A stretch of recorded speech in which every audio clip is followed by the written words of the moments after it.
São 18h06, do dia 3 de dezembro de 2020. Estamos dando início a mais um evento da Amicus, Encontros de Cultura. Ficamos muito felizes com a participação de todos. Nós vamos fazer a apresentação do nosso palestrante, professor José Horácio Gaioso e Almendra Filho, que vai falar diretamente de Itu, em São Paulo. O professor Horácio é mestre em gestão de políticas públicas pela Fundação Getúlio Vargas em 2018. Ele é pós-graduado em finanças pelo Instituto de Ensino e Pesquisa de São Paulo, no ano de 2002. Bacharel em administração de empresas pela Fundação Armando Álvares Penteado, de São Paulo, no ano de 1993. Ele foi coordenador de projetos, gerente de desenvolvimento de projetos e analista de custos da Embraer SA, no período de 2002 a 2009. Coordenou a implementação de um programa educacional junto à Secretaria Municipal de Educação de Teresina, no Piauí, no período de 2009 a 2012. Atualmente é professor da pós-graduação no SENAC, no estado de São Paulo, e é membro consultivo do Instituto SOL, que é uma organização do terceiro setor voltada ao desenvolvimento cognitivo e não cognitivo de jovens ingressantes no ensino médio. Ele é autor do livro Desenvolvimento Rural, Políticas Públicas e Desafios Socioeconômicos, em parceria com a editora Apres, editora de Curitiba. Professor Horácio, seja bem-vindo. Por favor, o senhor está com a palavra. Ok, deixa eu colocar aqui na apresentação aqui, para ter visualização. Muito obrigado pelo convite, é uma honra estar aqui com vocês, é sempre bom estar junto de pessoas ilustres, e esse encontro ele teve origem no meu contato, na minha grande amizade com o Eduardo Fará, que nós trabalhamos juntos na Embraer durante um bom período, e lá nos conhecemos e pudemos desenvolver alguns trabalhos conjuntos. Bem, hoje nós vamos falar, como vocês estão vendo aí no slide, sobre estrutura fundiária brasileira, tendências e perspectivas, né? Esse seminário de hoje, esse trabalho de hoje, ele é pautado no livro, como o Paulo mencionou. Esse livro, ele teve origem numa dissertação de mestrado, que foi defendida em outubro de 2018, e em maio de 2019 eu fui contatado pela editora Apres, e propondo que esse trabalho acadêmico fosse transformado, fosse adaptado para um formato de livro, no qual essa adaptação ela transcorreu no segundo semestre do ano passado, e em abril desse ano nós fizemos o lançamento virtual desse livro, né? Esse livro ele traça uma sequência histórica, seguido de uma análise sociológica, econômica e política. Com relação à parte histórica, eu diria o seguinte: eu gostaria de começar propriamente a apresentação comentando alguns aspectos sobre as origens da estrutura fundiária brasileira, né?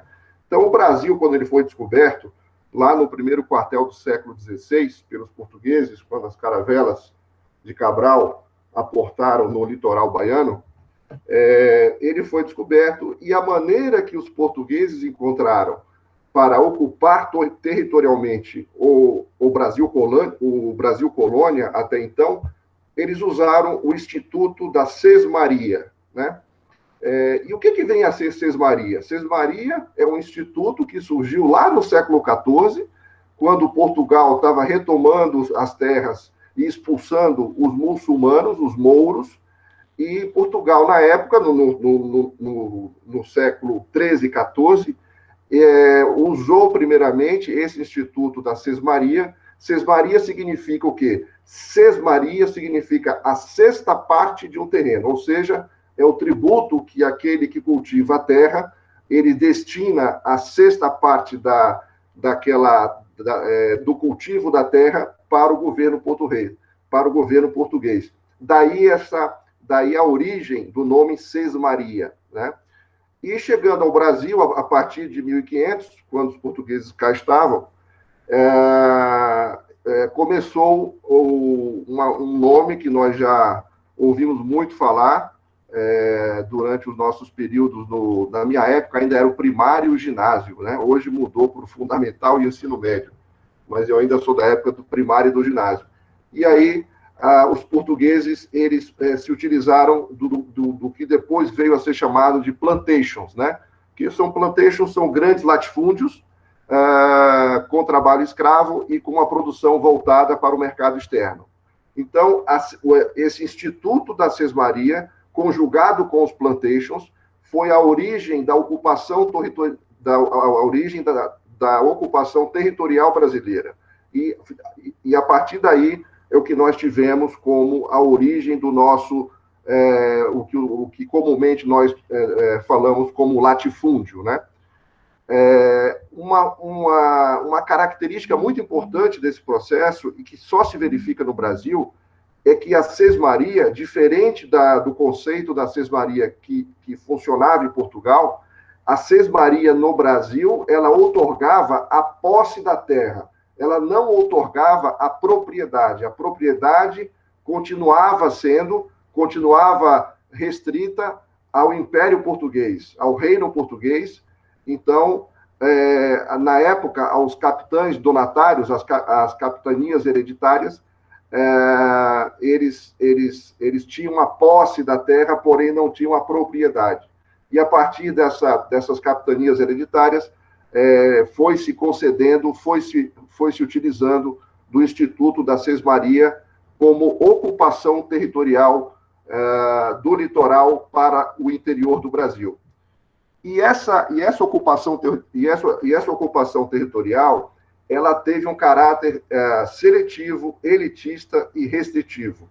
Ela teve um caráter, desde o primeiro momento, ela demonstra uma coisa que é um termo que nós estamos muito acostumados a ouvir, que é o tal do patrimonialismo, né? Quer dizer, o patrimonialismo, enquanto caráter seletivo, elitista e restritivo, caracterizou a ocupação territorial brasileira. Esse formato, né, esse arranjo, esse formato de sesmaria com plantations adentra ao século XVII, XVIII, XIX, e no século XIX nós tivemos um evento muito importante que houve, foi que em 1808, né, devido à invasão francesa por Napoleão, a família real portuguesa foi obrigada a vir ao Brasil. E Dom João VI aqui chegou, e desde sua chegada ele instituiu o primeiro tribunal jurídico, podemos dizer assim, talvez seja o precursor, o precursor hierárquico ou histórico do que hoje nós chamamos de STJ ou STF, que foi a mesa do desembargo do Paço.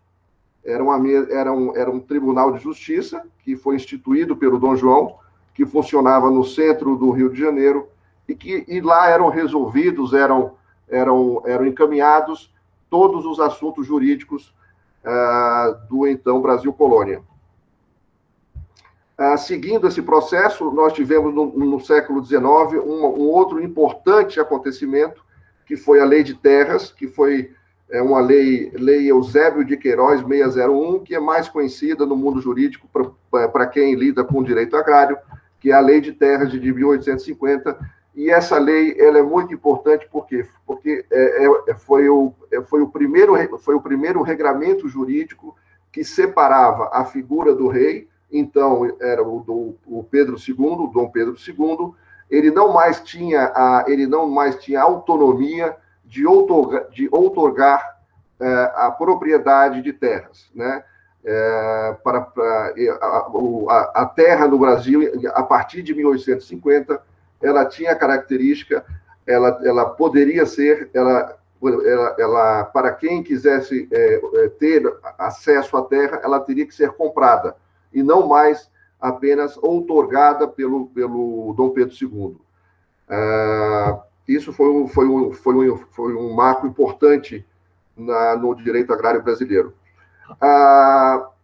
Seguindo na linha histórica, na Constituição Federal de 1891, lá no seu artigo 67, esse artigo ele fala o seguinte: ele outorga a cada estado brasileiro a gestão fundiária e agrária, ou seja, a questão da administração da malha fundiária no Brasil, ela não tem uma característica federal, ela tem uma característica local, seja estadual, seja na esfera municipal. E isso continua demarcando uma série de políticas públicas que nós podemos constatar ao longo do século XX. Um outro ponto que eu vou falar com mais profundidade à frente, no Brasil, que é consequência desse instituto da posse e da propriedade, nós temos hoje no Brasil uma situação notarial jurídica, podemos classificar assim, muito peculiar. Por quê? Porque hoje nós temos uma série de bases cadastrais, de cadastros públicos. Então, nós temos vários cadastros rurais no INCRA, na FUNAI, no Cadastro Ambiental Rural, que é filiado ao Ministério do Meio Ambiente. Todos estes cadastros rurais, eles não guardam nenhuma relação, ou guardam pouquíssima relação com o que está efetivamente registrado no cartório de registro de imóveis rurais. Então, essa dicotomia entre o que está no cadastro público, nos seus diversos órgãos, vis-à-vis o que está registrado nos cartórios de registro de imóveis, isso ainda causa muita confusão, ainda causa muita insegurança jurídica aos que anseiam por um acesso à terra e aos que já detêm alguma propriedade. E aqui, como último ponto, que é um termo que se usa para um processo que aconteceu com mais intensidade no final da década de 70 e agora voltou a acontecer com bastante intensidade, principalmente desde o início do governo Bolsonaro, é a questão da grilagem de terras, que nada mais é do que os latifúndios, eles vão empurrando os poceiros, as pessoas que querem cultivar, os pequenos produtores de terra, eles vão sendo empurrados cada vez mais para o interior pelos grandes proprietários de terras. Isso tem se verificado com mais força desde o início do governo Bolsonaro. Aqui já estamos continuando com a nossa linha do tempo, estamos aqui na década de 60. Na década de 60, o Brasil, desde 1930, o Brasil começa a passar por um processo de urbanização e industrialização muito forte, e uma característica importante desse processo, no que tange ao desenvolvimento rural, é que, apesar de você ter uma indústria nacional pujante, uma indústria nacional que tomou corpo com muita força ao longo desse processo, principalmente a partir dos anos 50, com Getúlio, com Juscelino, essa indústria nacional, enquanto burguesia industrial, ela tem um caráter subalterno. Ela, de uma certa forma, ela é cliente política da oligarquia latifundiária. Ou seja, apesar do Brasil, ao longo do século XX, passar por uma condição de um país industrial, propriamente dito, quem ainda detém e quem ainda dá as cartas no Congresso, na sua grande maioria, até hoje, pela sua composição atual, são representantes, são deputados, senadores, que têm alguma ligação, ou indireta ou direta, com a oligarquia latifundiária ou com os grandes produtores rurais. Na década de 60 também surge importantes, na década de 60, pela primeira vez na história do Brasil, surge também um movimento importante, o movimento dos pequenos produtores rurais.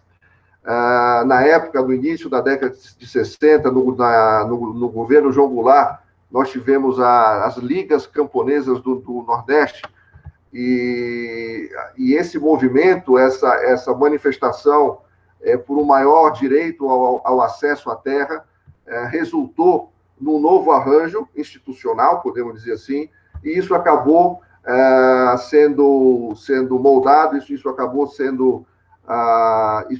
acabou originando o Estatuto do Trabalhador Rural, e também acabou originando o Estatuto da Terra, a Lei 4.504/64, que, pela primeira vez, esse Estatuto da Terra de 64, ela traz uma característica muito importante, que, pela primeira vez, é juridicamente reconhecido a questão da função social da terra, né? Na realidade, essa lei de 64, ela vem a ratificar o que na Constituição de 1946, no seu artigo 147, também fala, e a Lei 4.504 de 1964 ratifica a questão da função social da terra. Quer dizer, a terra ela tinha que atender a um objetivo social para ter a sua legitimidade reconhecida. Adentramos a década de 70, e aí, na década de 70, nós temos uma expressão que ficou muito conhecida, que foi a modernização conservadora. O que seria essa modernização conservadora? Foi um movimento, foi na realidade, um conjunto de atividades, um conjunto de políticas públicas que foram tomadas, que foi uma reunião de interesses entre os industriais no Brasil, e esses industriais eram muito ligados ao setor agropecuário, produziam máquinas agrícolas, insumos, herbicidas, e uma reunião desse grupo com o grupo dos grandes produtores latifundiários. E esse movimento originou na passagem da década de 70 para o início dos anos 70, e esse movimento originou, foi a origem, foi o lançamento do que nós podemos dizer do agronegócio brasileiro. Foi a raiz do agronegócio brasileiro, foi uma conjunção de fatores na segunda metade da década de 60, desses industriais ligados à produção de maquinário, de maquinário agrícola com grandes produtores rurais, e a partir daí você teve uma participação do governo com farto crédito, com boas garantias, e isso proporcionou uma grande alavancagem da produção de commodities no Brasil. É importante destacar também a questão, e aqui eu me refiro à questão da tipologia, a tipologia do desenvolvimento rural. O que eu quero dizer com isso? Ao longo dos últimos 40 anos, nós tivemos uma série de estudos acadêmicos com base empírica que tentaram explicar os vários movimentos que aconteceram no âmbito do desenvolvimento rural. Então, no início dos anos 70, se falava muito no desenvolvimento agrícola, e o conceito de desenvolvimento agrícola está muito vinculado ao fator renda, à questão produtiva da terra propriamente dita, né? A relação capital-trabalho.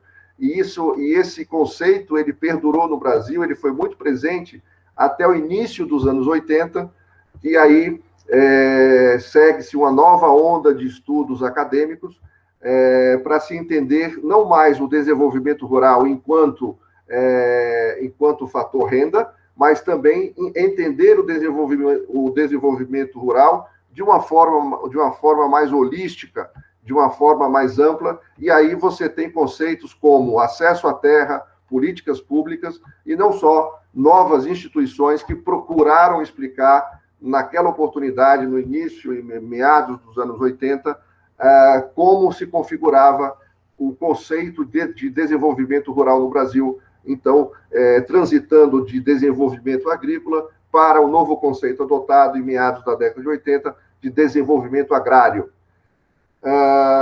Nessa mesma época, surge um inglês, um indiano radicado no Reino Unido, na realidade, mundialmente famoso, foi Nobel de Economia, o Amartya Sen, e ele postulou uma reflexão que é muito, eu acho que foi seminal.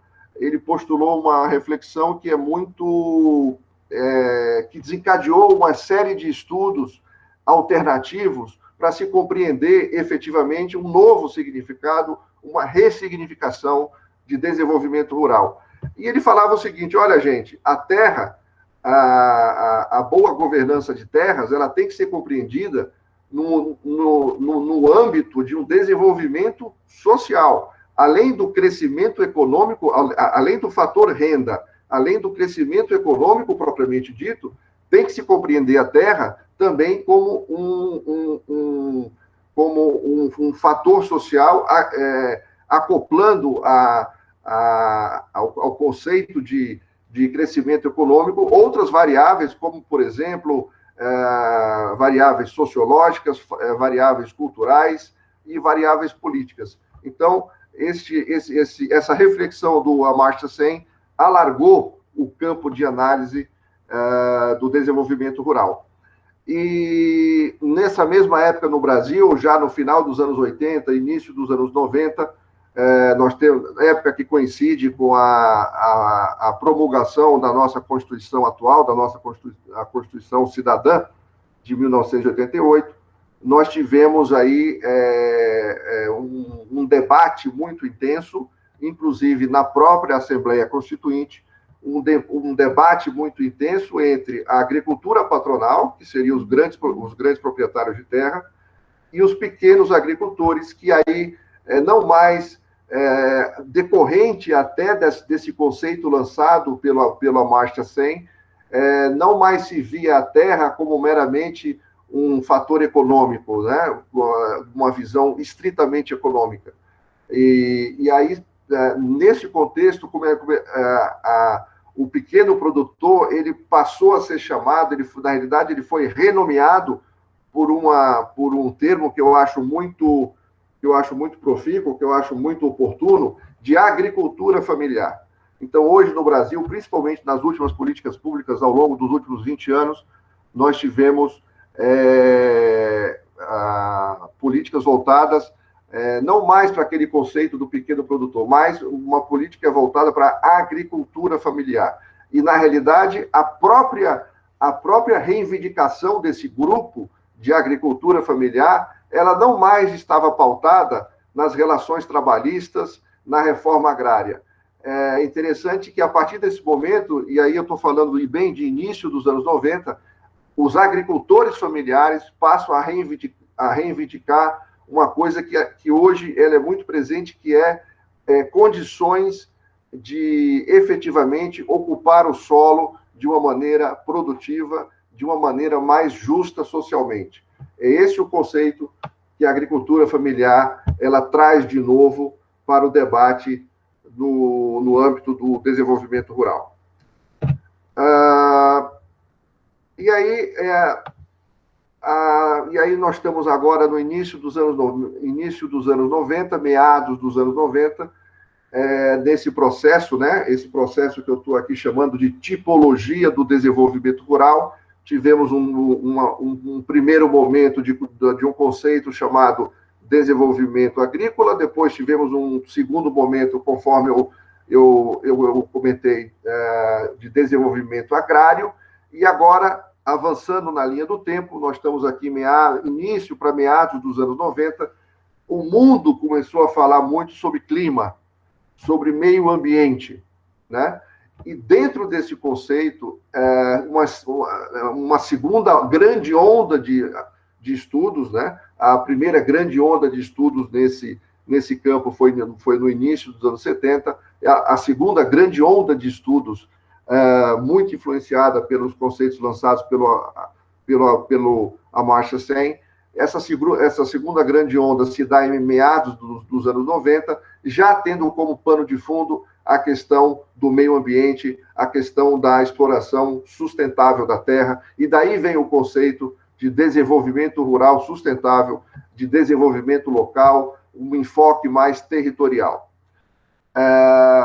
Uma coisa importante, um aspecto importante no Brasil, que eu gostaria de compartilhar aqui com vocês, é o seguinte: a Constituição brasileira, ela é uma Constituição que ela é uma Constituição voltada muito para o Estado do welfare state, né?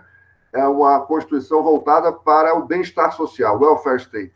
Mas, apesar disso, principalmente ao longo da década de 90, você percebe políticas do governo com um claro pano de fundo liberal. E aí nós estamos falando da Lei 8171/91, que foi promulgada pelo Collor, no qual essa lei abre o mercado brasileiro para os produtos rurais vindos de fora. A questão de seguro agrícola, de crédito agrícola, incentivos para o produtor no Brasil foi seriamente reduzida nessa época. A abertura agrícola do Brasil foi muito brusca, e teve nessa lei esse instrumento jurídico que possibilitou isso aí, a lei 8171.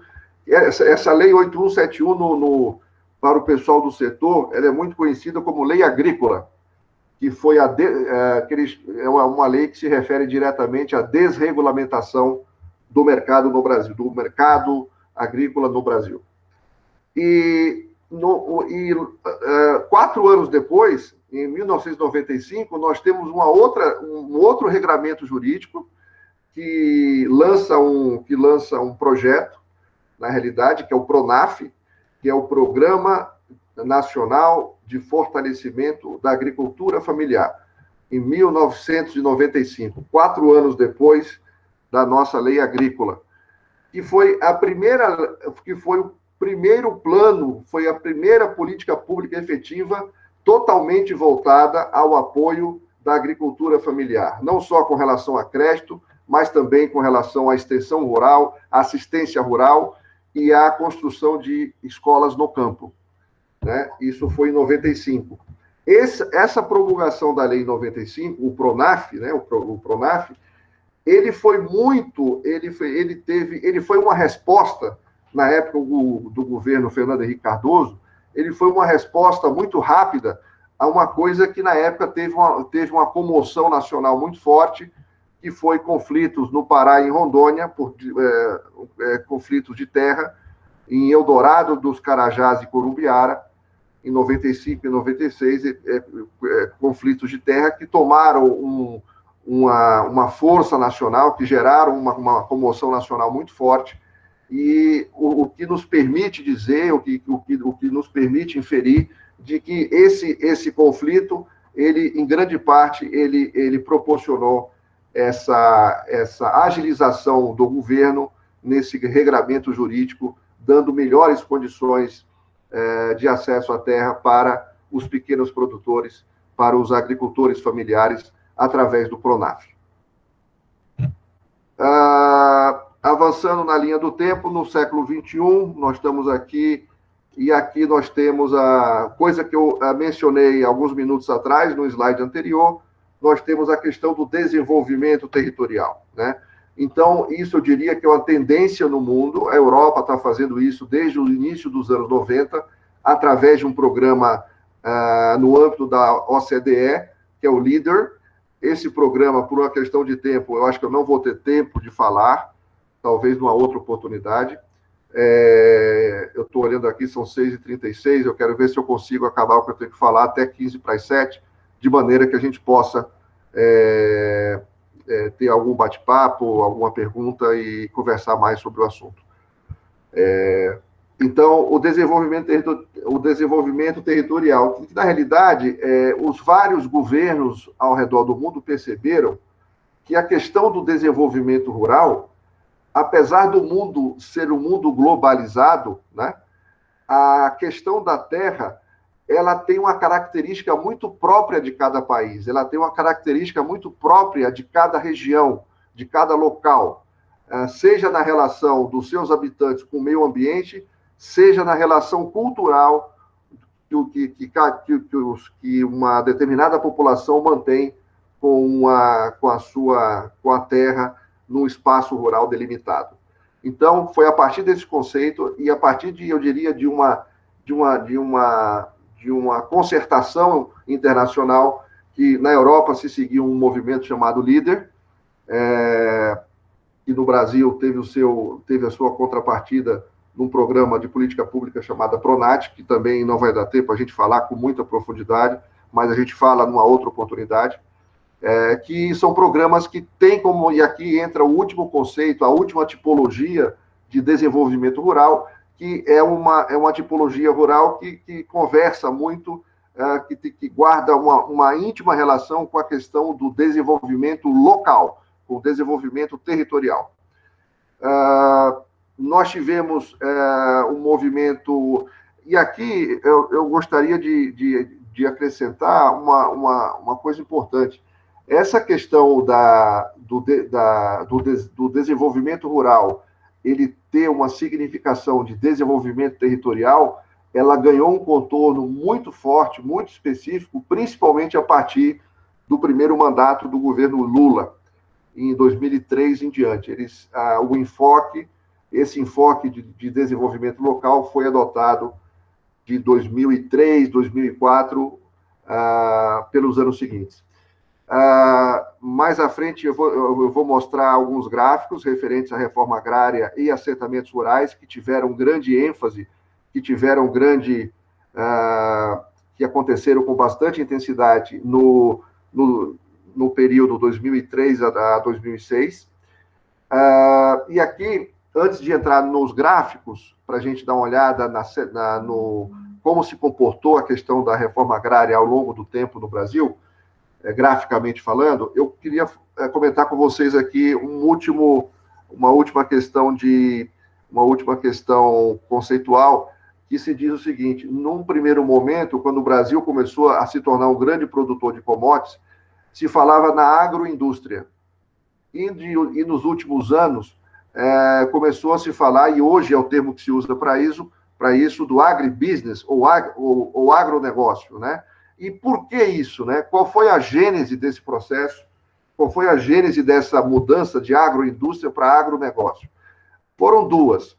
Porque o agronegócio brasileiro, ele atingiu uma escala global, e segundo, porque, dadas as condições logísticas do Brasil não serem as melhores hoje, nós temos, para escoar a produção agrícola do Centro-Oeste para os principais portos, ainda se faz por rodovia, né? E essas rodovias, muitas vezes, são mal cuidadas e não atendem às necessidades dos grandes produtores de soja, de milho, algodão, etc. Então, os próprios produtores, os próprios grandes, que isso, na realidade, hoje são grandes empresas, né? As próprias empresas, os grandes produtores rurais, tanto pessoas físicas quanto pessoas jurídicas, elas de uma certa forma, elas pavimentaram o próprio caminho logístico, elas construíram ou elas ajudaram sobremaneira o próprio caminho logístico para que essa produção, que é gigantesca, seja melhor escoada na época de colheita. E eu queria ressaltar aqui uma coisa que no Brasil, o Brasil ele vive um momento de muita polarização, seja do campo político, né, quanto do campo econômico, eu diria. E eu queria fazer um adendo aqui. No Brasil, nós temos grandes exemplos, e eu acho que esse é o exemplo que tem que ser seguido, que é o exemplo adotado na maioria dos países exitosos do mundo. A associação vantajosa, a associação profícua entre Estado e capital privado. Então, o agronegócio é um exemplo deles. Por que o agronegócio hoje ele é tão produtor? Por que existe tanta produtividade? com certeza são investimentos, mas a base disso tudo, as sementes que são utilizadas, seja para soja, seja para algodão, seja para o milho, qualquer coisa que seja, a Embrapa, Empresa Brasileira de Pesquisa Agropecuária, que é uma empresa pública, se associou com os grandes produtores rurais, notadamente os maiores na região centro-oeste, e essa pesquisa por novas sementes fez com que esse agronegócio tivesse grande repercussão. Foi a partir de uma associação vantajosa entre a Embrapa, que desenvolveu sementes cada vez mais tecnologicamente avançadas e produtivas, junto com o capital privado, que hoje nós temos essa grande produção, que hoje o Brasil é um grande produtor agrícola, né? Então é isso, eu gostaria de destacar o papel da Embrapa nesse processo, que foi fundamental no que tange ao desenvolvimento de novas sementes.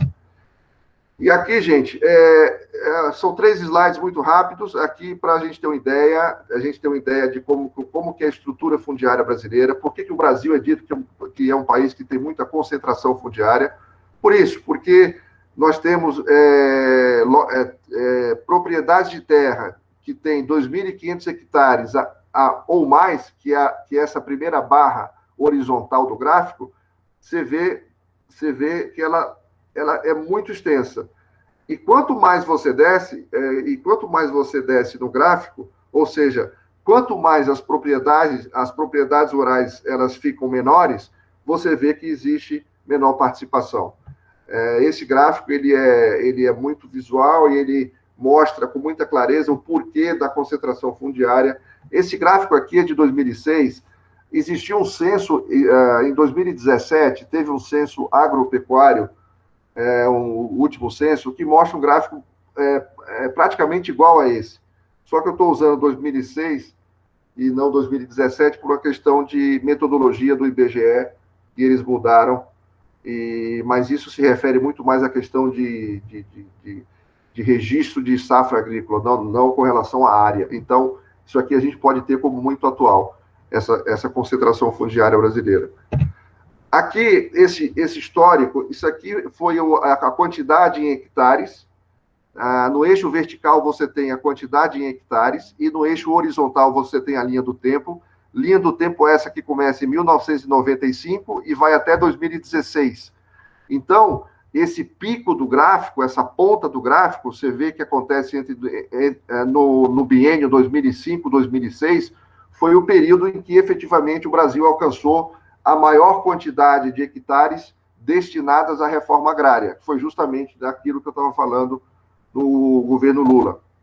E aí depois, gradativamente, você vê, de 2006 em diante, você vê que a quantidade de áreas reformadas ou de áreas destinadas para a reforma agrária foram minguando até chegar em 2016 praticamente zero. Mesmo comportamento gráfico você nota para os assentamentos rurais. Aí vocês podem perguntar, Horácio, mas qual que é a diferença de reforma agrária para assentamento rural? O assentamento rural é o seguinte, é um grupo de poceiros, é um grupo de pessoas que se fixam numa terra, permanecem nessa terra por mais de 5 anos, e aqui você tem aquela figura jurídica que eu comentei com vocês, da função social da terra, e com base na função social da terra, você pode ter uma desapropriação da terra e uma destinação da terra às pessoas que estão cultivando essa terra de uma forma ininterrupta, que não tem nenhuma outra terra, e que cultivam essa terra por um período de mais de 5 anos. Então, esses assentamentos, eles têm um comportamento gráfico muito parecido com a própria reforma agrária, e eu gostaria de chamar a atenção de vocês para o período, não sei se está visível aí para vocês, no período 1996-97, você tem um grande aumento dos assentamentos. Esse grande aumento dos assentamentos, ele é consequência direta, na época, daquele conflito de terras que aconteceu em Corumbiara, em Rondônia, e no município de Eldorado dos Carajás, no Pará. Então, isso motivou o governo a fazer um assentamento, a fazer uma regularização fundiária em 97, muito mais para atender a um clamor nacional do que propriamente a um planejamento pré-estabelecido. E vocês percebem também que o mesmo pico referente à reforma agrária também acontece com relação a assentamentos, que acontece no biênio 2005-2006. E aí depois vai gradativamente minguando, gradativamente recuando. Eu vou correr aqui. No Brasil, nós tivemos aqui alguns programas exitosos de assentamentos de reforma agrária, que foi o Programa Terra Legal na Amazônia e o Programa Territórios da Cidadania no Ceará. Qual foi a grande característica desses dois projetos que eu pincelei e coloquei aqui? Foram projetos que tiveram uma estrutura de um órgão colegiado, e nesse órgão colegiado você teve a participação de todos os atores sociais, secretarias de governo, movimentos sociais, ONGs,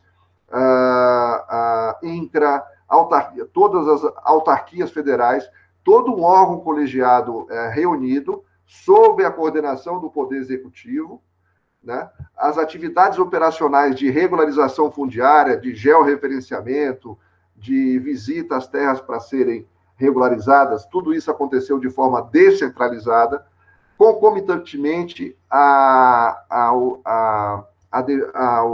atenção aos processos multissetoriais. Uma política fundiária exitosa, uma política agrária exitosa, ela é reflexo de um entrelaçamento de várias políticas públicas, de várias pastas públicas. Então, para que uma política fundiária seja exitosa, nós temos que ter desenvolvimento rural, nós temos que ter participação da Secretaria do Meio Ambiente, nós temos que ter participação da Secretaria de Habitação. Então, na realidade, uma política pública que se pretenda exitosa nessa área de desenvolvimento rural, ela tem que, na realidade, granjear, ela tem que reunir uma série de áreas públicas e convergir esforços coordenados para que isso aconteça. E as lições aprendidas desse processo é que esse órgão colegiado, se ele for coordenado, se ele realmente for composto das várias forças que compõem, que atuam na terra, você tem um grau maior de transparência, você tem um grau maior de legitimidade, uma melhor unicidade gerencial, visto que isso está sendo coordenado pelo órgão executivo, isso concede unicidade gerencial às políticas públicas e com a devida atenção aos processos multissetoriais, como eu mencionei há pouco. E tudo isso só acontece se tiver vontade política. Se esse assunto não tiver na agenda política, seja do governador, seja do prefeito, seja do presidente, se não existir vontade política de fazer isso acontecer, isso não acontece, porque isso exige coordenação multissetorial. Eu aqui vou passar rapidamente, eu gostaria de mencionar um esforço que o Brasil tem tido, que eu vejo com muito bons olhos, que é o SIGEF, é o Sistema de Gerenciamento Fundiário. O SIGEF é um grande sistema que, na realidade, a ideia do SIGEF é você ter todo o cadastro, aquele cadastro público que está diluído pela FUNAI, pelo meio ambiente, uma parte pela Receita Federal, de convergir todas essas informações, unificar essas informações e fazer com que isso forme um sistema único, né? E esse sistema, ele além de reunir todas essas bases de dados, ele funciona por georreferenciamento, né? Então, existe uma lei até que foi promulgada em 2012, o número da lei agora eu não me recordo, mas é uma lei que diz o seguinte, e isso já está em voga no Brasil: qualquer regularização, qualquer título de domínio, qualquer título de propriedade que seja concedido, esse título ele tem que conter, no rol de documentos que ele comporta, um georreferenciamento. Ele tem que estar com as coordenadas da latitude, da longitude, devidamente registrada no SIGEF, nesse sistema de gerenciamento fundiário. Desafios e tendências, que é o nosso último slide. Aqui eu diria tendências aqui está muito ligado implicitamente à questão política, né? Para que tudo isso, para que um processo fundiário, agrário do Brasil aconteça de forma profícua, de forma vantajosa, de forma mais democrática e igualitária, ela precisa ter vontade política. Se não tiver vontade política, não vai acontecer.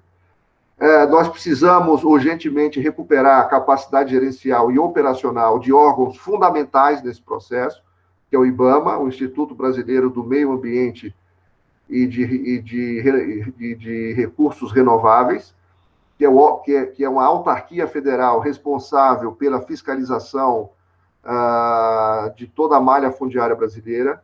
Nós precisamos recompor a capacidade gerencial do ICMBio, que é o Instituto Chico Mendes para a Biodiversidade, que é responsável pela conservação da biodiversidade da flora brasileira, das áreas de conservação, das áreas de zoneamento, e também uma outra autarquia federal que está muito prejudicada, funciona ainda, mas longe do que já foi, que é o INPE, né, que é o Instituto Nacional de Biopesquisas Espaciais, que é o órgão que mapeia, que identifica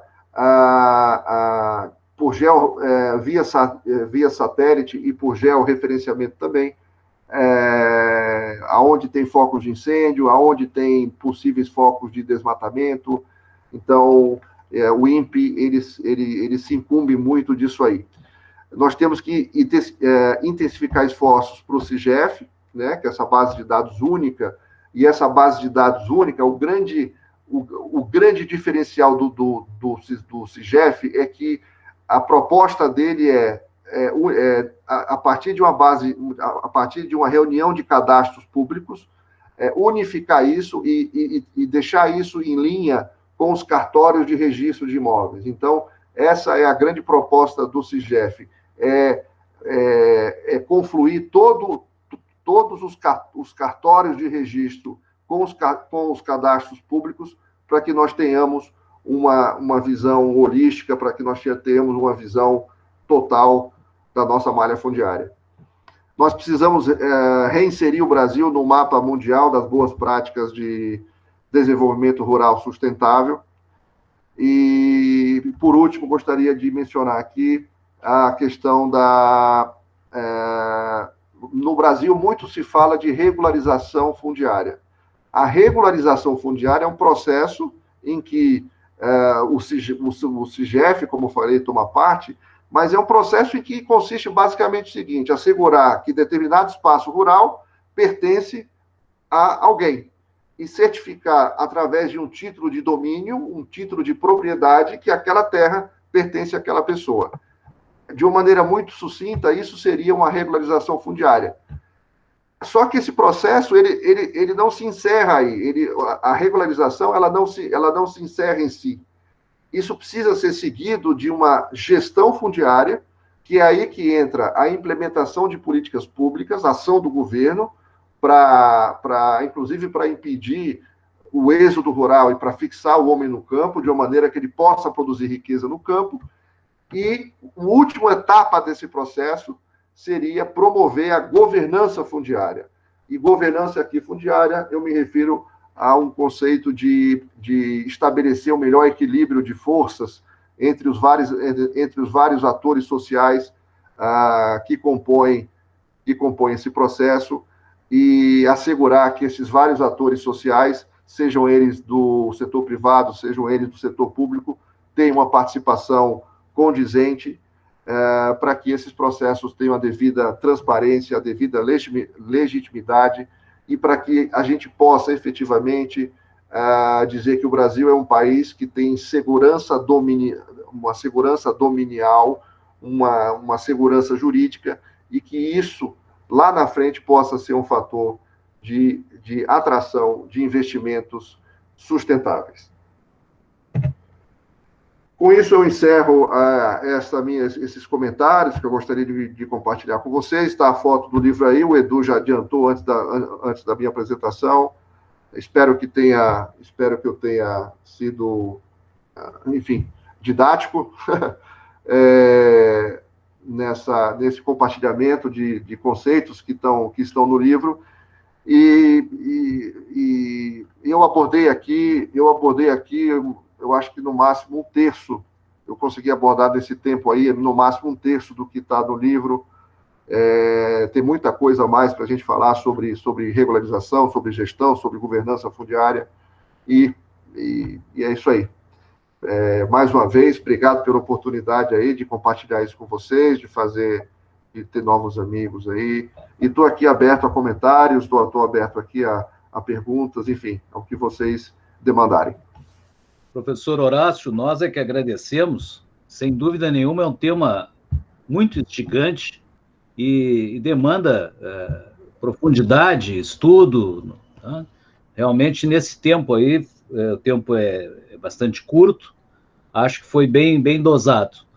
Nós agora vamos pedir que os participantes formulem questões, e lembrando a todos que foi inserido no Google Meet uma nova ferramenta, a ferramenta da mãozinha. Se vocês abrirem a barra, vocês vão ver na barra inferior, aquela tarja branca, né? Onde tem levantar a mão. Se clicar ali, a pessoa pode se candidatar a falar. Não esquecendo de ligar o microfone. Está aberto, então, para quem quiser falar. Pará. Bom, como indicador do nosso palestrante, eu agradeço a adesão e o privilégio de te ouvir e o teu desprendimento de dedicar esse tempo a essas pessoas que aqui estão. Os colegas todos desse grupo são pessoas que trabalhavam com meio ambiente, então são profundos conhecedores da questão das políticas públicas, né?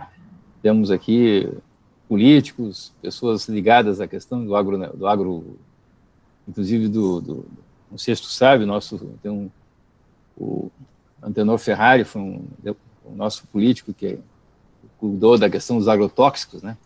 Mas o que me chamou a atenção do teu livro, principalmente, é o momento que a gente vive no mundo, tá entendendo? Eu já tenho acompanhado leituras assim, de jornais, de coisas na Europa, que eles tentam colocar o produtor próximo do consumidor, para evitar muito problema de logística na Europa. Então, as pessoas estão tentando se fazer a produção mais local possível, evitando essas coisas de globalização excessiva, né, de gosto. Então, o pessoal quer comer aquele restaurante e come naquela região, para evitar de fazer tipo o McDonald's do mundo, né? E isso vai ao encontro do nosso estado, Rio Grande do Sul. A minha família Teixeira, família de latifundiário, quer dizer, os meus antepassados aqui vieram latifundiários. Teve até Sesmaria, para ter uma ideia. Tinha até escravos alforreados lá no seu inventário. Então, eu sou um homem que nasci na cidade, mas sou um homem de origem do campo, quer dizer, então eu passava minhas férias no campo. Então, eu sempre trazia para o meu refúgio, quando eu ia visitar as fazendas dos primos, os parentes, eu via como tinha espaço lá e como faltava espaço dentro da cidade. Eu achava que tinha uma coisa errada nisso, eu acho que o pessoal estava morando errado. Aí a gente vai vendo como o mundo vai melhorando a tecnologia, e que tem no campo hoje, tecnologia embarcada nos seus equipamentos, e os drones fazendo aerolevantamento. Então, eu acredito que a gente tem agora um êxodo urbano, né? As pessoas tinham saído dos grandes centros e iam para justamente fazer aquele êxodo urbano. Seria essa a nossa política, né? E o teu livro vem ao encontro disso aí, querendo, quando as pessoas, que eu faço um trabalho voluntário lá na Avesol, e os imigrantes que vêm para cá, eles conseguem mais apoio para trabalhar no campo, e esses que vão para o campo se sentem bem lá. Eles são acolhidos melhor no campo, eles têm melhor qualidade de vida, têm alimento, o que falta agora é a educação chegar lá também. Aí sim, quando a educação chegar no campo, acabou o problema, para que morar na cidade? Então eu acho que o teu livro devia de ser mais lido por pessoas com mais competência que eu, para poder entender o teu assunto, e que tivessem um poder político, né, que é o que precisa para que as coisas mudem nesse país, né, que os políticos pensem menos no paternalismo do Estado e sim no Estado para aqueles que precisam dele mesmo, né? essa nossa pandemia vê a nossa fraqueza, né? Nosso privilégio, que nós somos todos privilegiados, temos uma casa, poder ficar essa isolamento social, né? Então, eu fico pensando em tantas pessoas que hoje no campo aí sofrem, né, para manter a sua produção, e eu acho que, pô, teu livro é instigante, parabéns pela escolha do livro, e fico feliz que tu tenha desenvolvido mais ainda o teu conhecimento, e fazer parte da esfera da tua amizade é um privilégio de poucos, então parabéns pelo desenvolvimento rural, políticas públicas, desafios socioeconômicos. Eu, como sou homem da cidade, eu digo, é lá que tá errado a nossa vida. Muito obrigado. Desculpa. Obrigado, Edu. Obrigado. O Edu, gente, o Edu, o que o Edu fala de mim é meio suspeito, viu? Porque o Edu, nós trabalhamos juntos na Embraer, acho que a gente teve uma convivência profissional, acho que uns 3 ou 4 anos, não foi, Edu? Mais ou menos isso, né? E foi muito legal, e só não foi mais... eu e o Edu, a gente foi taxado lá na Embraer de ser muito criativo. Vocês são muito criativos. Então, mas foi eu vejo muito assim, eu vejo assim, e tomando o nosso país como exemplo, ainda hoje, e principalmente em função dessa pandemia e pela falta de políticas públicas mais estruturadas, né? O Brasil, eu acho que de uns 30 anos para cá, em função de uma série de fatores, eu acho que nós perdemos a nossa capacidade, a gestão pública, o governo, o poder público. Eu acho que nós perdemos muito da nossa capacidade, se comparado com a década de 70, 60, nós perdemos muito da nossa capacidade de planejamento. Hoje, quando a gente se faz a pergunta, como eu vejo o Brasil, como eu quero que seja meu país daqui a 20 anos, daqui a 30 anos, como é que o meu país está planejado para ser daqui a 20 anos? É uma pergunta difícil para a gente responder. E tão difícil ainda, e mais difícil ainda para o governo, nas suas diversas instâncias. Nós perdemos a nossa capacidade de planejamento. E eu acho que, decorrência desse processo de perda de capacidade de planejamento, não só a educação, mas em relação a todas as pastas públicas, por uma série de fatores. Eu vejo que, nessa pandemia, se nós tivéssemos um planejamento melhor, políticas públicas mais estruturadas, mais organizadas nas 3 esferas de governo, nós poderíamos ter um êxodo rural muito menor do que nós temos tido. O êxodo rural, num processo como esse, como a gente está passando, ele é muito complicado de você direcionar. Por quê? Porque você esgota toda a capacidade de serviço público nos grandes centros urbanos do Brasil. Na medida em que você mantém no campo, você mantém no interior, você cria condições através de políticas públicas, pode ser também em conjunto com o setor privado, se você cria condições de que, de alguma forma, as pessoas que habitam o campo possam gerar riqueza de maneira sustentável e sustentada, você mantém essas pessoas no campo, geram boa qualidade de vida para as pessoas que lá residem, e você consegue fazer com que as cidades não passem a ser mais repositório de grandes contingentes populacionais. Porque hoje nós temos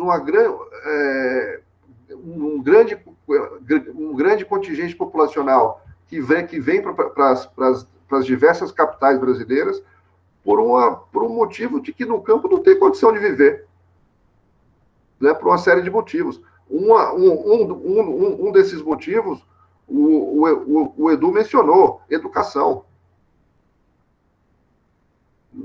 São raríssimas as regiões do Brasil e cidades do Brasil situadas no interior em que você possa falar: poxa, ali tem uma boa escola, ali tem uma boa faculdade.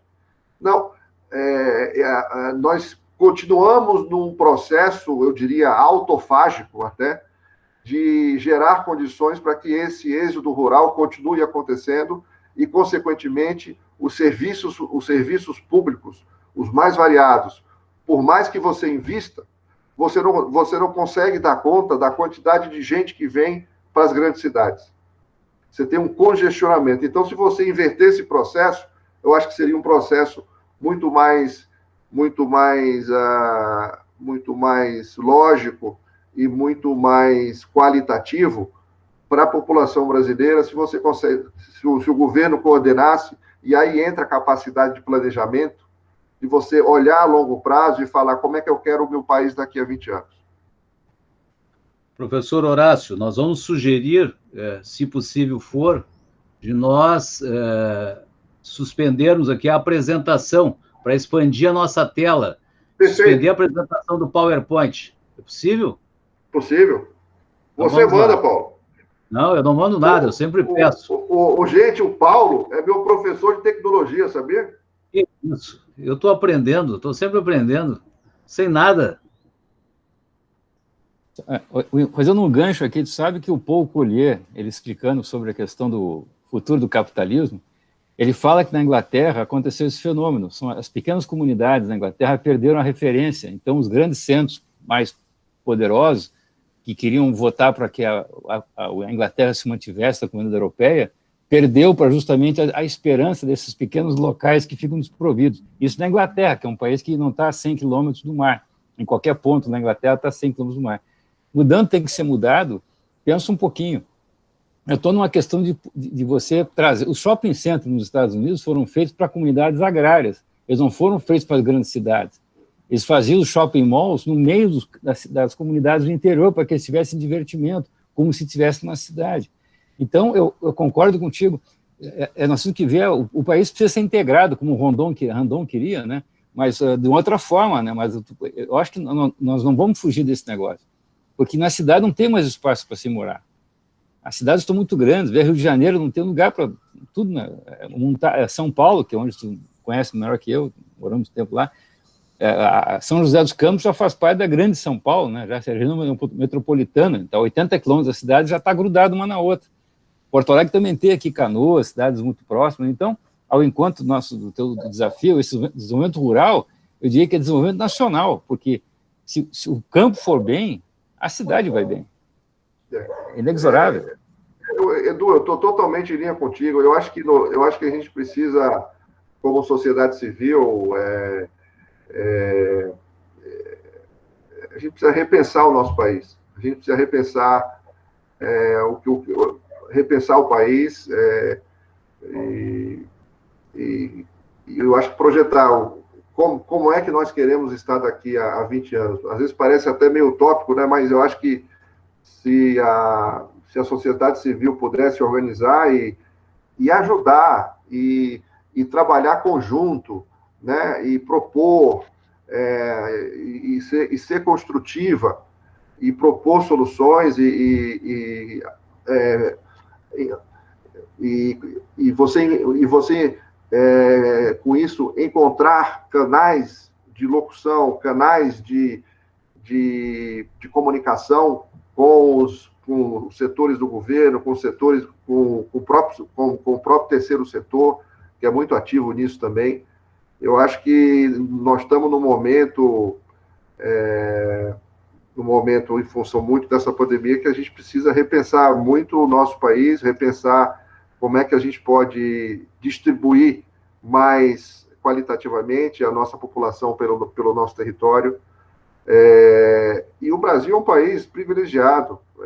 Nós temos um território aí que é muito rico em recursos, em possibilidades,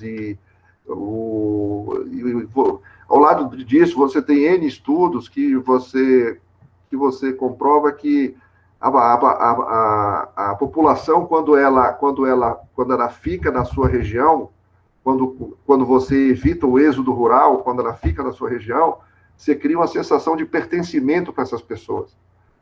Isso dá mais segurança, isso gera cadeias de inovação, mas inovação tem que vir junto com educação. É tudo multissetorial. né? Você tem que pensar multissetorial. É uma política de educação, de habitação, saneamento. E isso tudo é desenvolvimento rural. Isso tudo é desenvolvimento. Quer dizer, é aquilo que eu falei, o desenvolvimento rural, ele não acaba na regularização fundiária, nem na gestão fundiária, nem na governança fundiária. Se a gente chegar na governança fundiária, nós já demos um grande passo. E aí depois é integrar isso com políticas educacionais, com políticas de saneamento, esgoto, e por aí vai. Eu sou muito otimista. Eu tenho muito orgulho do meu país, do nosso país. Eu acho uma coisa fantástica na gente, que é assim, eu estou aqui em Itu, eu poderia estar no Nordeste, vocês estão no sul do país, o Brasil é um país continental, todos nós falamos a mesma língua. Cada um com seus regionalismos, cada um tem suas gírias, mas todo mundo se entende. Isso é fantástico. Isso é fantástico. E um país como o nosso. Mas, enfim, vamos torcer para a época da benevolência chegar rápida. Professor Horácio, nós temos mais 2 inscrições. Vamos pela ordem? Vamos. A primeira inscrição foi do nosso membro da Micos, né? Que é o nosso engenheiro Flávio Ferreira Presser, que queremos aqui agradecer. Ele está participando da cidade de Torreón, no México, né? E o que é? É noroeste, né, Presser? É noroeste? Oi, está ouvindo? Sim, sim, estamos ouvindo bem. Ah, tá bem. Não, ele fica no meio entre leste e oeste, bem numa zona central, a província de Coahuila. E fica a cidade talvez mais conhecida e mais próxima é Monterrey. Monterrey já está a leste, mas é bem próxima à fronteira com os Estados Unidos. Enfim, eu quero dizer que eu li o seu livro, Desenvolvimento Rural. Já consegui fazê-lo. Muito bom, muito pertinente. Fizesses uma resenha, talvez que até inibe a leitura, de tão boa que foi. Foi uma síntese bastante proveitosa do livro. Confesso que no início do livro eu meio me assustei, porque tu relatarias uma experiência do Piauí, né? Mas eu vi que isso é só a parte final do livro, né? E todo o início, o miolo, é bastante significativo. E eu quero dizer que tu definiste a questão rural no Brasil como ela tendo 3, não sei se pecados, nem sei se são virtudes, mas tu falaste sobre 2 delas, né? Ela é elitista patrimonialista, mas também tu defines no teu livro como sendo estadocêntrica, né? E desse agora um exemplo muito significativo disso, né, que é a participação da Embrapa no desenvolvimento de toda a produção, né, de todo o aumento de produtividade agrícola do Brasil. E isto vem ao encontro, né, do que uma outra economista, Mariana Maricato, que é uma economista inglesa, que também, desculpe, ela é italiana, que trabalha também na Inglaterra, e que escreve sobre o Estado empreendedor. E ela diz que, enfim, ela destrói essa conversa neoliberal, né? Dizendo que cada vez mais o Estado é um agente inovador e as suas políticas é que definem e orientam a atividade privada, como, por exemplo, são as grandes startups hoje do mundo, a Google, a Apple, né, que partiram do conhecimento das universidades, daquilo que foi desenvolvido nas universidades, e que foram depois patenteadas, né, e, por fim, elas foram disponibilizadas para essas grandes empresas serem constituídas, né? Então, eu gostaria, porque eu estou vendo hoje que a política ela também cada vez mais reduz a participação do Estado brasileiro nas políticas de ciência e tecnologia. né? Eu sou funcionário da Cientec, que é uma fundação de ciência e tecnologia do estado do Rio Grande do Sul, que foi extinta recentemente pelo governador anterior, né? E vejo que a Embrapa hoje também está sofrendo uma redução significativa nos seus investimentos, né? Então, eu gostaria só uma consideração tua, entendeu, acerca desta política, né, que ela tem um certo teor contraditório, né? De um lado, um discurso, né, cada vez de reduzir o papel do Estado, e cada vez mais se vê a importância do Estado para definir esse futuro, né, que há pouco tu dissesse que para nós é tão incerto, né? Ok, Flávio, legal. Fico feliz de saber que você leu o livro e que tenha gostado e tenha contribuído aí para alguma reflexão tua. Na realidade, eu vejo assim, voltando àquilo que eu estava... Nós vivemos hoje num ambiente muito polarizado, né? Dependendo do estado, tem mais ou menos. Então, você tem uma polarização política que anda muito conjuntamente. Você tem uma polarização econômica. Então, aqui no Brasil se fala... hoje se fala em menos Estado e mais privado, e mais setor privado, né? Você tem eu vejo toda uma campanha, aqui em São Paulo, pelo menos, isso é muito forte, de demonização do Estado, né? Eu diria o seguinte, e aqui eu me amparo nos países socialmente desenvolvidos, nos países que têm uma renda alta, per capita. Eu diria o seguinte, esses países, a grande maioria dos países desenvolvidos, e aqui eu vou dar nome aos bois, França, Alemanha, Noruega, Dinamarca, Finlândia, todos eles têm boas empresas estatais e têm boas empresas privadas. E têm boas joint ventures privado com o Estado. Eu acho que passa pelo entendimento da sociedade de sair, eu diria, aqui eu vou ser um pouco crítico, de sair dessa dicotomia amorfa, dessa dicotomia superficial, de que o setor privado pode resolver, de que o Estado não pode, ou de que o Estado não pode mais que o privado. Não existe receita de bolo.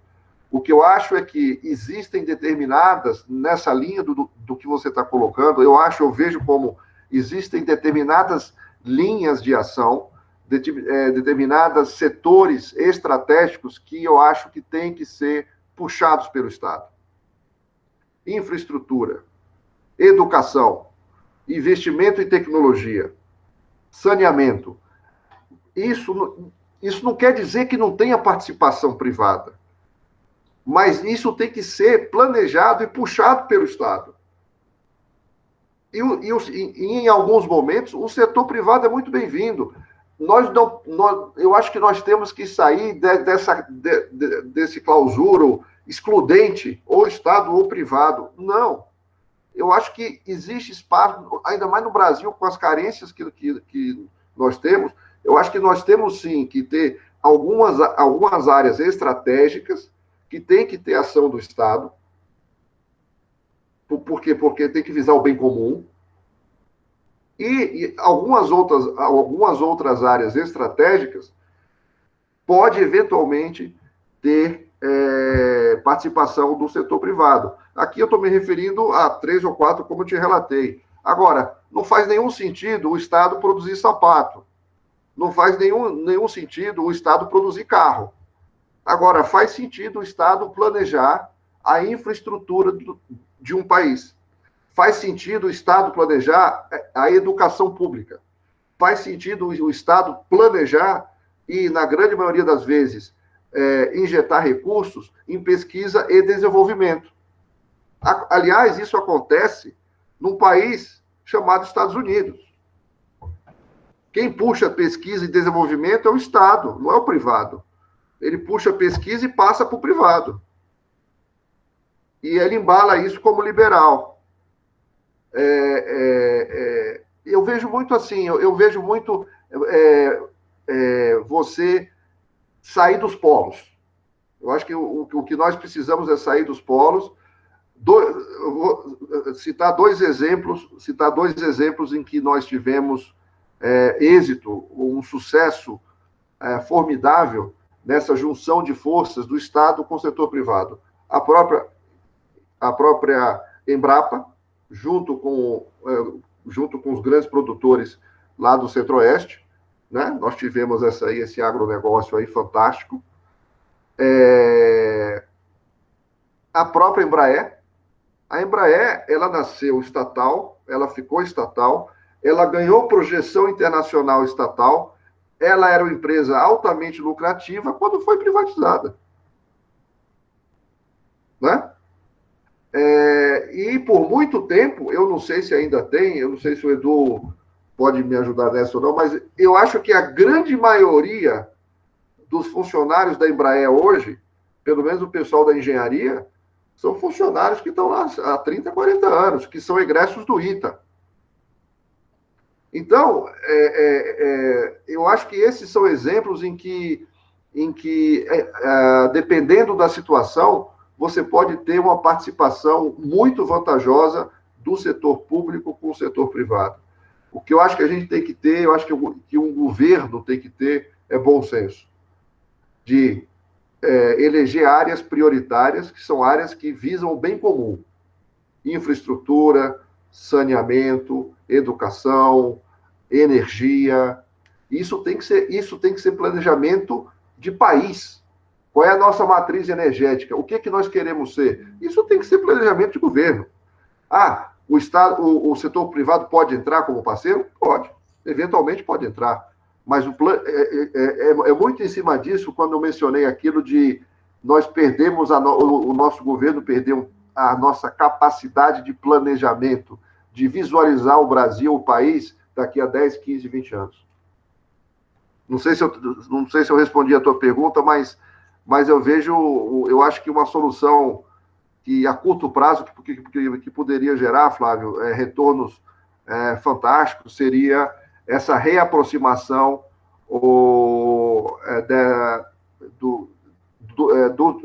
dos investimentos nas universidades federais, nas áreas de pesquisa federal. Tentar criar um canal de comunicação desses investimentos nas faculdades com o setor privado. Isso pode ter uma... Isso é feito em muitos países com muito sucesso. A Alemanha faz isso.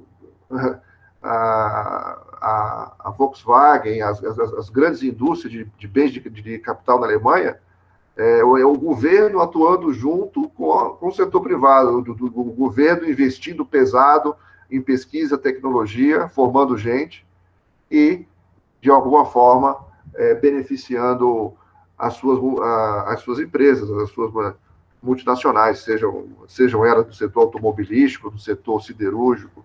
Nós precisamos tirar da cabeça essa questão de inimigos, né, que são inimigos, Estado e privado, e cultivar mais um ambiente, eu diria, de cooperação entre Estado e o setor privado. Agora, isso exige determinação, isso exige liderança e isso exige planejamento. Estou plenamente satisfeito e concordo com tudo. Obrigado, Presser. Professor Assis Pittini. Pois é.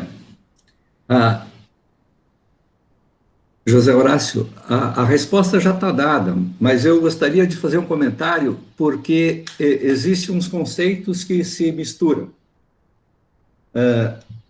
Quando a maioria de nós, muitos de nós aqui presentes, na época que nós éramos subordinados ao nosso secretário da Saúde, Ferrari, que se encontra presente, naquela época, o ecologista francês, Dan Serrault, já dizia que os estágios da evolução da humanidade, e agora, recentemente, o Harari, na breve história da humanidade, no Sapiens, ele relata que a história da humanidade se dá assim: primeiro coleta, depois caça e pesca, depois pastoreio, agricultura, industrialização e a sexta e última etapa, a urbanização. O que me chama a atenção? Entre o pastoreio e a agricultura, parece que nós colocamos a agricultura familiar, porque ela tem um objetivo do desenvolvimento social. Entre a agricultura e a industrialização, nós chamamos a agroindústria. Ela vai dar o desenvolvimento econômico. Então, nós criamos uma diferença entre aquele que produz para desenvolvimento próprio, que pode ter uma vida mais tranquila, como muitos de nós gostamos ou gostaríamos de ter, trabalhando no campo, produzindo para um número limitado de pessoas, e aquilo que se pensa em PIB do Brasil, 40% é agro. O desenvolvimento econômico é da agroindústria. Então, significa que o uso extensivo da terra está sendo favorecido, porque o país está em desenvolvimento, e a agricultura familiar, que está entre o pastoreio e a agricultura e precisa fazer o desenvolvimento social, também ficou numa camada diminuída da população, como se tivesse uma segregação social. Política social resolve isso, professor? Olha, desde 2000, para vocês terem ideia, o Banco do Brasil, né, que é o banco oficialmente histórico, que é o banco que financia políticas agrícolas no Brasil, né, o Banco do Brasil, ele destinou no biênio 2014-2015, a preços correntes, ele destinou para aquele programa de fortalecimento da agricultura familiar, o PRONAF, né, que eu comentei, ele destinou alguma coisa em torno de 24 bilhões de reais. Né? Nós estamos falando de 5 anos atrás. Esse ano, acho que não vai passar de 10. Lógico que nós estamos passando por um período difícil, né? Enfim, você tem toda uma discussão hoje, uns que são favoráveis, outros não, a questão do teto dos gastos. Eu não vou entrar nesse detalhe, nessa discussão, até porque é fora do nosso escopo. Mas eu diria o seguinte, eu acho que passa pelo que nós falamos o seguinte, política social, eu acho que quando a gente fala em política fundiária e política agrária, nós estamos falando também em política social. Né? Um governo destinar ou implementar uma política fundiária, e aqui, uma coisa que me ocorreu agora, só para... é mero detalhe, mas outro dia eu estava pensando nisso. A palavra fundiário, a palavra fundiário quer dizer relativa a terrenos.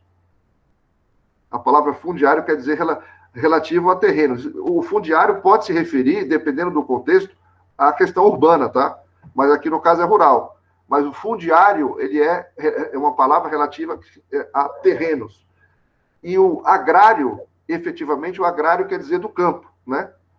Então, é um terreno rural, que é fundiário rural, um fundiário com agrário. Eu diria o seguinte, na medida que na medida que um governo seja capaz de planejar, implementar com recursos, efetivamente ou não, ter a participação do setor privado e proporcionar, gerar riqueza no campo, eu acho que é a melhor política social que a gente pode ter. A melhor política social do Brasil hoje, eu diria, um dos grandes vetores em que se poderia trabalhar, até para contribuir para o distanciamento social das pessoas em função da pandemia, seria fixar pessoas no campo.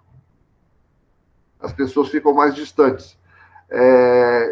Então, no conceito amplo, no conceito amplo de política social, conforme você falou, eu diria o seguinte, além das políticas sociais propriamente dito, que se relacionam mais com o social, que seria previdência, que seria o BPC, o benefício de prestação continuada, ou o SUS, tudo isso é política social. mas eu vejo a política fundiária e a política agrária, seja através de um PRONAF, seja através de uma ação do MEC promovendo construção de escola e, acima de tudo, formando docentes devidamente qualificados para atuarem no campo, nas escolas do campo. E isso é política social também.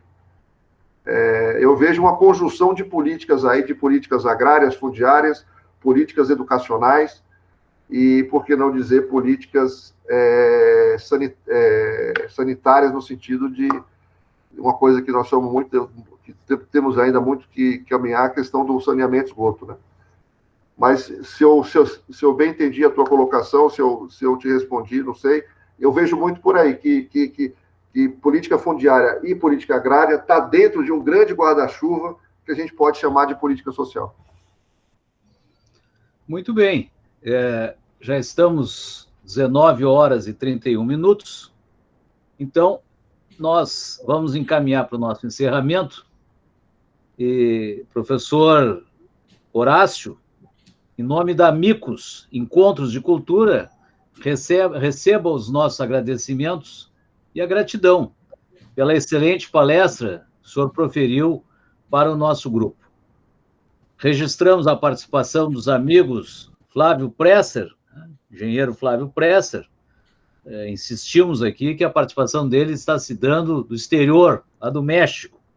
Registramos também a participação da senhora Altair Margarida, que é instrutora do IMAMA, instituto que tem aí se dedicado à prevenção do câncer, do câncer de mama.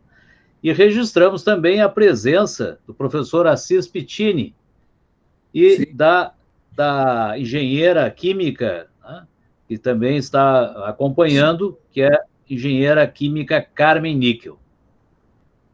Alguma manifestação complementar?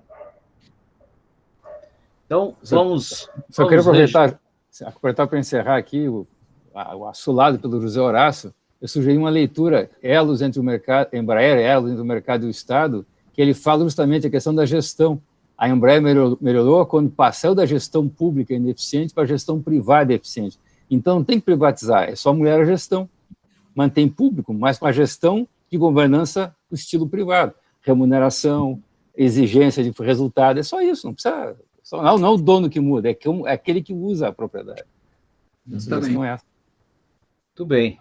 Então, agradecendo a presença dos participantes, nós consideramos encerrados os trabalhos desta noite e convidamos a todos para, na próxima quinta-feira, dia 10 de dezembro, nesse mesmo horário, das 18 às 19 horas, acompanharem a entrevista do escritor e poeta Carlos Nejar, que ocupa a cadeira número 4 da Academia Brasileira de Letras, a qual versará sobre literatura viva.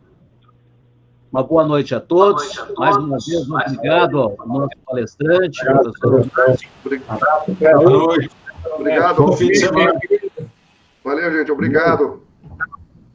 Parabéns. Muito bom. Valeu. Parabéns. Obrigado, Paulo, Edu.